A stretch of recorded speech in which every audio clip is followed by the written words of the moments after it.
1994 April 27వ తారీఖున నేను మొట్టమొదటిసారిగా జర్నలిజం ఫీల్డ్‌లోకి అడుగుపెట్టా. 26వ తారీఖు ఈనాడులో పిలుపొస్తే వెళ్ళి 27వ తారీఖున వార్త రాయమన్నారు. రాసివ్వడం అన్నటువంటిది బిగిన్ చేస్తే ప్రింట్ మీడియాలో స్ట్రింగర్‌గా ఆనాడు. డిగ్రీ పరీక్షలైన మూడో రోజనమాట.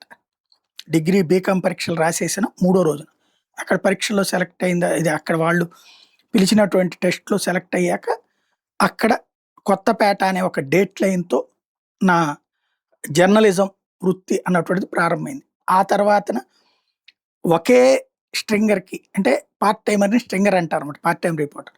ఒకే స్ట్రింగర్‌కి 3 డేట్ లైన్‌లు. కొత్తపేట, చిట్టినగరు, పాతబస్తీ. ఆ 4గో డేట్ లైన్ భవానీపురం. ఇట్లా 4 ఇచ్చి పూర్తిగా ఆ రోజున నాకు సంపూర్ణమైనటువంటి అవకాశం కల్పించింది ఈనాడు.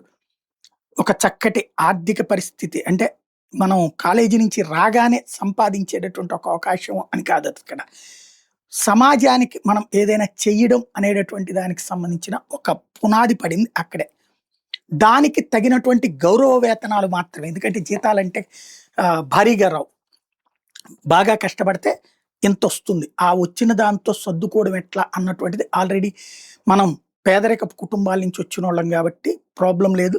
హ్యాపీగా పనిచేసాం. రాత్రి పగలు పని చేయగలిగాం. ఈనాడులో ఉన్నప్పుడు 2 సంవత్సరాల పాటు పనిచేశాక అప్పుడే కొత్తగా రంగంలోకి వస్తున్నటువంటి సిటీ కేబుల్. అంటే అప్పటిదాకా కూడా సిటీ కేబుల్‌లో వీకెండ్ న్యూస్ ఉండేవి. అంటే జస్ట్ ఏయన్నా ప్రోగ్రాముల్ని మ్యూజిక్కేసి వేయటం. అలా కాకుండా న్యూస్ బులెటిన్ లాగా నడపాలి దూరదర్శన్ తరహాలో అన్నటువంటి ఆలోచన వచ్చినప్పుడు ప్రారంభమైనటువంటి తొలినాళ్ల టీంలో నాకు అవకాశం కల్పించారు ఆ రోజున సిటీ కేబుల్. అలాగా స్టాఫ్ రిపోర్టర్‌గా స్ట్రింగర్ నుంచి స్టాఫ్ రిపోర్టర్‌గా ప్రమోట్ అయ్యి సిటీ కేబుల్‌లో నా విధి నిర్వహణ ప్రారంభమైంది. అక్కడ 5 సంవత్సరాల పాటు పనిచేశాను సిటీ కేబుల్. ఆ తర్వాత నెక్స్ట్ స్టెప్ ఎదగాలి అనుకుంటున్నప్పుడు హైదరాబాద్‌లో హాత్వే అప్పుడే కొత్త కేబుల్ నెట్వర్క్ పుట్టుకురావడం. అది రాష్ట్రం అంతానే కాదు దేశమంతటా కూడా విస్తృతంగా వ్యాప్తి చెందుతున్నప్పుడు దానికి మొట్టమొదటి న్యూస్ ఎడిటర్‌గా అవకాశం కల్పించారు నాకు హైదరాబాద్‌లో. స్టేట్ న్యూస్ ఎడిటర్‌గా. అక్కడ ఆ విధంగా అడుగుపెట్టాను. కేబుల్ న్యూస్‌లో నెక్స్ట్ స్టెప్ అనమాట. ఎడిటర్‌గా అక్కడ. ఆ తర్వాతన శాటిలైట్ నెక్స్ట్ స్టెప్‌కెళ్ళాలనుకున్నప్పుడు శాటిలైట్ నుండి పిలుపొచ్చింది. తేజ టీవీ, సన్ నెట్వర్క్ నుంచి. అప్పుడు రీజనల్ రిపోర్టర్ 5 జిల్లాలకు సంబంధించినటువంటి రిపోర్టర్‌గా అవకాశం వచ్చింది. అక్కడ తేజ టీవీలో పనిచేశాను. ఒక 3 ఇయర్స్ తర్వాతన నెక్స్ట్ స్టెప్ బ్యూరో చీఫ్ అవకాశం వచ్చింది. ఇది రీజనల్ కోఆర్డినేటర్ అవకాశం టీవీ9లో. అక్కడ టీవీ9లో విజయవాడతో ప్రారంభించి ఆ తర్వాతన విశాఖపట్నంలో బ్యూరో చీఫ్‌గా, ఆ పైన రీజనల్ కోఆర్డినేటర్ తిరుపతిగా పనిచేసి, ఆ తర్వాత ప్రిన్సిపల్ కరస్పాండెంట్‌గా ప్రమోట్ అయ్యి, ఆ పైన సీనియర్ ప్రిన్సిపల్ కరస్పాండెంట్‌గా హైదరాబాద్‌లో ముఖ్యమంత్రి సెక్రటేరియట్ కార్యకలాపాల కవరేజ్ చేసేటటువంటి పొజిషన్‌లో చేశాను. ఆ తర్వాతన Teja Gemini news channel, Sun network ఒకప్పుడు రిపోర్టర్‌గా తీసుకున్నటువంటి సంస్థ. తర్వాత ప్రిన్సిపల్ ఎడిటర్‌గా అంటే ఛానల్ మొత్తాన్ని నడిపేటటువంటి అవకాశం ఇస్తే అక్కడ పనిచేశాను. 8 సంవత్సరాలు పనిచేశాను. ఆ తర్వాతన ఏపీ 24/7 ఎగ్జిక్యూటివ్ ఎడిటర్‌గా అవకాశం కల్పిస్తే అప్పటికి ఛానల్ క్లోజ్ అవ్వటం, ఇటు పక్కన ఆంధ్ర విడిపోవడం, కొత్త రాష్ట్రంలో కొత్త ఛానల్ వచ్చింది అన్నటువంటి ఉద్దేశంతో ఆంధ్రాకి రావడం, విజయవాడలో చేయడం జరిగింది. అయితే ఆ తర్వాతన చీఫ్ ఎడిటర్‌గా మన ప్రైమ్9 వాళ్ళు పిలవటం, అక్కడే చీఫ్ ఎడిటర్ నుంచి వైస్ ప్రెసిడెంట్ స్థాయిలో కూడా పనిచేశాను. ఇవంతా ఎందుకు చెప్తున్నానంటే ఇవి నా జర్నలిజం ప్రస్థానంలో 94 నుంచి జరిగినటువంటి పరిణామాలు.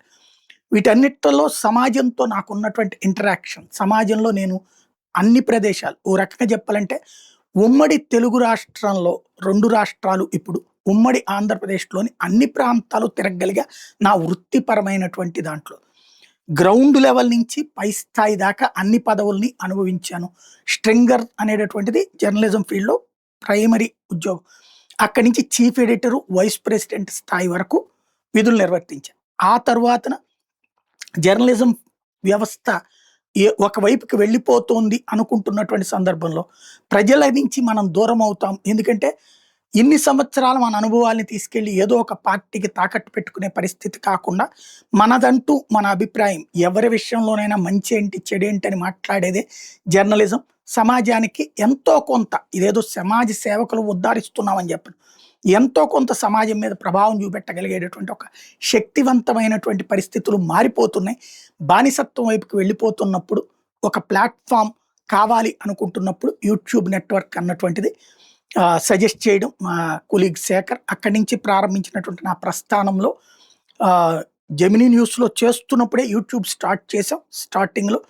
అప్పుడు జస్ట్ ఆ ఛానెల్‌లో ఉన్నటువంటి ఏదైతే న్యూస్ డిబేట్‌ల వరకు పెట్టేవాళ్ళం. బట్ మీ వెర్షన్ ఏంటి అన్నటువంటి పాయింట్ వింటారు అన్నటువంటిది శేఖర్ సజెస్ట్ చేసినప్పుడు ప్రారంభించినటువంటిదే వీడియోస్ చేయటం ప్రారంభించాం. ఆ ప్రస్థానం ఇంత స్థితికి వస్తుందని నేను ఊహించలేదు. ఆదరించినటువంటి సమాజానికి ధన్యవాదాలు చెప్పాలి. ఎందుకంటే ఇవాళ మొన్ననే యూట్యూబ్ చెప్పింది దేశం మొత్తం మీద 10 లక్షలకి పైగా సబ్స్క్రైబర్లు ఉన్నటువంటి ఛానల్స్ కేవలం 15,000 ఉన్నాయి.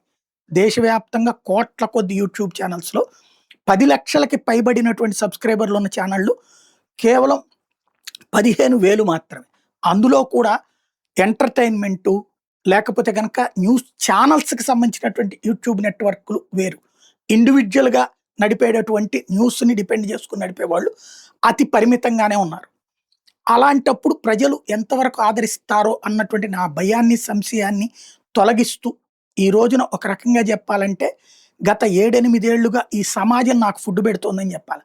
నా యూట్యూబ్ ఛానల్ అన్నటువంటి దాని ద్వారా నేను చేస్తున్న వీడియోలు చూస్తున్నటువంటి వ్యూవర్‌షిప్, ఆ వ్యూవర్‌షిప్ కారణంగా వచ్చేటటువంటి యూట్యూబ్ నెట్‌వర్క్ ఇచ్చేటటువంటి అడ్వర్టైజ్‌మెంట్ మనీనే నాకు, నా తోటి సిబ్బందికి, అట్లాగే నా కుటుంబానికి ఒక రకంగా జీవనాధారం. ఒక రకంగా ఏంటి అదే జీవనాధారం. ఇవాళ ఈ సమాజాన్ని నమ్మాను నేను. ఆ సమాజం నాకివాళ ముద్ద పెడుతోంది. ఇదంతా ఇప్పుడెందుకు చెబుతున్నా అంటే దాదాపు 2, 3 నెలల క్రితం చెప్పాం.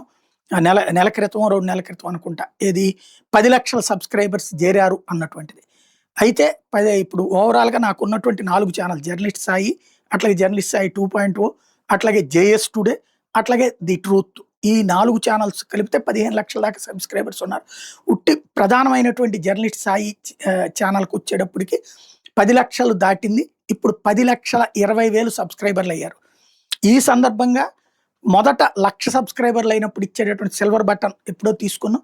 ఇప్పుడు 10 లక్షల మంది అయినప్పుడు 10 లక్షల సబ్స్క్రైబర్లు అయినప్పుడు ఇచ్చేటటువంటి గోల్డ్ బటన్ ఇప్పుడు తాజాగా యూట్యూబ్ పంపించింది. దానికి సంబంధించినటువంటిది ఇదే. దీన్ని ఒకసారి అందరితో పంచుకోవాలి అనిపించింది. అందులో భాగంగానే ఇదంతా చెప్పాల్సి వస్తుంది. ఏదైతే 10 లక్షలకు సంబంధించినటువంటి సందర్భంలో ఇచ్చినటువంటిది ఇది. గోల్డెన్ అవార్డు అన్నటువంటిది ఇది దక్కింది అంటే ఇన్ని లక్షల మంది అభిమానించబట్టినే, ఆదరించబట్టినే. మంచి, చెడు, పాజిటివ్, నెగెటివ్ అన్నీ ఉండొచ్చు. బట్ సమాజం అనేదే అట్లాగా. కుటుంబమైనా, ఇల్లైనా, వ్యవస్థ అయినా అందరం కలగలిస్తేనే. ఇందులో ఒకళ్ళకి నచ్చొచ్చు, ఒకళ్ళకి నచ్చకపోవచ్చు, ఇంకొకటి ఒకళ్ళకి నచ్చొచ్చు, నచ్చకపోవచ్చు. వీటన్నిటి మధ్యన సాగేటటువంటి ప్రయాణంలో 10 లక్షల మంది సబ్స్క్రైబర్లు వచ్చినందుకు గాను తాజాగా యూట్యూబ్ ఇచ్చినటువంటి ఈ రివార్డ్ ఇప్పటికీ నా కెరీర్‌లో అద్భుతమైనటువంటి క్షణాలు. స్వర్ణాంధ్ర బంగారు పతకం తీసుకోవడం, స్వర్ణాంధ్ర పత్రిక వాళ్ళు ఇచ్చినటువంటి బంగారు పతకం ఒకనాడు, నారదముని అవార్డు ఒకనాడు, అలాగే భారతదేశంలోనే అత్యంత ప్రతిష్టాత్మకమైనటువంటి జర్నలిజం అవార్డు అయినటువంటి రామ్‌నాథ్ గోయంకా అవార్డు రాష్ట్రపతి గారి చేతుల మీదుగా తీసుకోవడం, అది ఒక గొప్ప క్రెడిట్ అయితే, ఆ తర్వాత యునిసెఫ్ ఏదైతే అంతర్జాతీయ సంస్థ, ఐక్యరాజ్య సమితి అనుబంధ యునిసెఫ్ వాళ్ళ నుంచి బెస్ట్ డిబేట్ల దగ్గర నుంచి బెస్ట్ ఛానల్ దాకా దాదాపుగా 4 అవార్డులు తీసుకున్నాం. ఓవరాల్‌గా ఛానల్‌తో కూడా కలిపితే దాదాపు 10, 12 అవార్డులు తీసుకున్నాం. అందులో డైరెక్ట్‌గా నా పేరుతో వచ్చినటువంటి అవార్డు కూడా యునిసెఫ్‌కి సంబంధించినటువంటిది. తద్వారా అంతర్జాతీయ అవార్డులు అందుకున్నాం. అవన్నీ ఒక ఎత్తు అయితే, ఇది సమాజం, ప్రజల చేత ఇవ్వబడినటువంటి అవార్డు అనాలి. ఎందుకంటే అవి ఆయా సంస్థలు గుర్తించి ఇచ్చే అవార్డులు. ఇది ప్రజలు గుర్తించడం వలన యూట్యూబ్ ఇచ్చే అవార్డు. ఎందుకు? 10 లక్షల మంది సబ్స్క్రైబర్లు మనల్ని గుర్తించడం వలన, మన ఫాలో అవుతూ ఉండటం వలన ఇచ్చినటువంటి అవార్డు. కాబట్టి ఇది ప్రజలు ఇచ్చిన అవార్డు యూట్యూబ్ నెట్వర్క్ ద్వారా అన్నటువంటిది నేను సగర్వంగా చెప్పుకోగలను. ప్రతి ఒక్కళ్ళకి ఆదరిస్తున్నటువంటి ప్రతి ఒక్కళ్ళకి ఈ సందర్భంగా హృదయపూర్వకమైనటువంటి ధన్యవాదాలు తెలియజేసుకుంటాను.